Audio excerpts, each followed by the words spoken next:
അങ്ങനെ 2 പ്രൊമോസ് വന്നിരിക്കുകയാണ്. ഈ 2 പ്രൊമോയിൽ നിന്ന് നമുക്ക് മനസ്സിലാക്കാൻ കഴിയുന്നത് നമ്മുടെ പവർ ടീം, അതായത് ഇപ്പോഴത്തെ പവർ ടീം ഉണ്ടല്ലോ, ഈ നടന്നുകൊണ്ടിരുന്ന പവർ ടീം, അവരുടെ അപാകതകൾ ഓരോന്നായി എണ്ണി പറയുന്നതാണ്. ആദ്യത്തെ പ്രൊമോയിൽ കാണിക്കുന്നത് നമ്മുടെ റസ്മിൻ ജാസ്മിൻ ആ ഇഷ്യൂ ആണ്. റസ്മിൻ ജാസ്മിൻ്റെ കഴുത്തിൽ പിടിച്ച കാര്യമൊക്കെ എല്ലാവരും ചോദിക്കുന്നുണ്ട്. മറ്റുള്ളവരെ കൊണ്ട് ചോദിപ്പിക്കുന്നുണ്ട്. നമ്മുടെ സിജോടുത്തും അർജുനോടൊക്കെ ചോദിക്കുന്നു. എനിക്ക് തോന്നുന്നു എല്ലാവരും ചോദിക്കുന്നുണ്ടായിരിക്കും. അപ്പോൾ അവരൊക്കെ അവരുടെ അഭിപ്രായം പറയുന്നുണ്ട്. അവരൊക്കെ പറയുന്നത് ജാസ്മിൻ്റെ ഭാഗത്ത് തെറ്റായിട്ടൊന്നും കാണുന്നില്ല, റസ്മിനാണ് ഇവിടെ 100% തെറ്റ് ചെയ്തത് എന്നാണ് പറയുന്നത്. മാത്രമല്ല നമ്മുടെ അതിഥികളായി വന്ന് നമ്മുടെ ശ്വേതാ മേനോനും സാബു മോനും പറയുന്നു ഈ ഒരു പവർ ടീം വളരെ മോശമായിരുന്നു. ഇവർക്ക് ഈ ഒരു ടാസ്ക് നടത്തുമ്പോൾ ആ ഒരു ടാസ്ക് അലങ്കോലാക്കൽ അല്ലെങ്കിൽ ആ ഹോട്ടൽ പൂട്ടിക്കാൻ വേണ്ടിയിട്ടാണ് ഇവർ ശ്രമിച്ചതെന്ന് ഉള്ള കാര്യമല്ല ചെയ്തത്. അതായത് ആ ടാസ്ക് ഗംഭീരമായിട്ട് കൊണ്ടുപോകാൻ ഒന്നും അവർ ചെയ്തില്ല. അവരെന്താ ചെയ്തത്? അവർക്ക് പൈസ ഒന്നും കിട്ടുന്നില്ല, അവർക്ക് സ്കോർ നേടാൻ കഴിയുന്നില്ല, മറ്റുള്ള ആരും സ്കോർ നേടണ്ട, അല്ലെങ്കിൽ മറ്റുള്ള സ്ക്രീൻ സ്പേസ് ഒന്നും ഉണ്ടാക്കണ്ട, അതാണ് ചിന്തിച്ചത്. കാരണം ഇവർക്ക് പ്രത്യേകിച്ച് ഒരു കാര്യം ചെയ്യുന്നില്ല, ഇവർ ഓണേഴ്സായിട്ട് നിന്നുകൊണ്ട് പോയാൽ മതി. അപ്പോൾ ഇവർക്ക് പ്രത്യേകിച്ച് ഒരു സ്ക്രീൻ സ്പേസ് ഒന്നും കിട്ടുന്നില്ല. അപ്പോൾ അതുകൊണ്ട് അത് നശിപ്പിക്കാൻ വേണ്ടി ശ്രമിച്ച പോലെ എനിക്ക് തോന്നിയത്.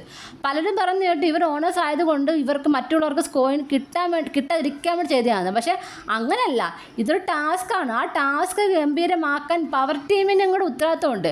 ആ ഒരു കഴിഞ്ഞ വീക്ക് ഇതിലായിട്ട് പറഞ്ഞിരുന്നു ഈ വീക്കിൽ പവർ ടീം ബെസ്റ്റ് ആണെങ്കിൽ അവർക്ക് സമ്മാനമുണ്ട്. അതുപോലെ തന്നെ ഏത് ഗ്രൂപ്പാണ് അല്ലെങ്കിൽ ഏത് ടീമാണ് ബെസ്റ്റ് അവർക്ക് സമ്മാനമുണ്ട് എന്നൊക്കെ പറയുമ്പോൾ ആ ഒരു കാഴ്ചപ്പാട് എടുത്തുകൊണ്ട് പവർ ടീം മാക്സിമം അടിപൊളിയാക്കാൻ ശ്രമിക്കണമായിരുന്നു. പക്ഷേ ഇവിടെ ചെയ്തത് എന്താണ്? മറ്റുള്ളവരുടെ ആരും സ്കോർ നേടാതിരിക്കാൻ വേണ്ടിയിട്ട് ഇവർ ഭയങ്കരമായിട്ട് അലമ്പുണ്ടാക്കി. പിന്നെ മുടിയൻ്റെ കാര്യം പറയാൻ വേണ്ട, അടിമക്കണ്ണായിരുന്നു മുടിയൻ. ഒരു തീരുമാനം സ്വന്തമായിട്ടില്ല, എല്ലാം വാ തുറക്കുന്ന അനുസരിച്ച് വാ തുറക്കും. എന്തായാലും ലാലേട്ടൻ ഓരോന്നോരോ ചോദിക്കുന്നുണ്ട്. എനിക്ക് തോന്നി ഈ ആഴ്ച പവർ ടീമിനെ കയറ്റിയേ പറ്റൂ. കാര്യം ഇവർക്ക് ഭയങ്കര അഹങ്കാരമായിരുന്നു, പ്രത്യേകിച്ച് അൻസിബയ്ക്ക്. എന്തായാലും ജഡ്ജായിട്ട് വന്ന്, അതായത് നമ്മുടെ അതിഥിയായിട്ട് വന്ന് നമ്മുടെ സാബു മോനും ശ്വേതയും പറയുന്നത് അമ്മിണി ലോഡ്ജായിരുന്നാണ് പറയുന്നത്. സത്യമായിരുന്നു, അമ്മിണി ലോഡ്ജ്. അതും പറയാൻ പറ്റത്തില്ല, ഏതെങ്കിലും പെട്ടിക്കടയെന്ന് വേണമെങ്കിൽ പറയാം. ആ ഒരവസ്ഥയായിരുന്നു. മുതലാളിമാർ ഫുഡ് ഉണ്ടാക്കുന്നു, വന്ന അതിഥികളെ കൊണ്ട് ഫുഡ് ഉണ്ടാക്കുന്നു. അത് ഈ കൂടുതൽ തട്ടുകടയിലൊക്കെ നമ്മൾ കാണുന്നത്, വരുന്നവർ കയറി സ്വന്തമായിട്ട് ആഹാരം കൊടുക്കുന്നത് അല്ലേ? അതേ അവസ്ഥ തന്നെയാണ് ഇപ്പോൾ നടന്നുകൊണ്ടിരുന്നത്.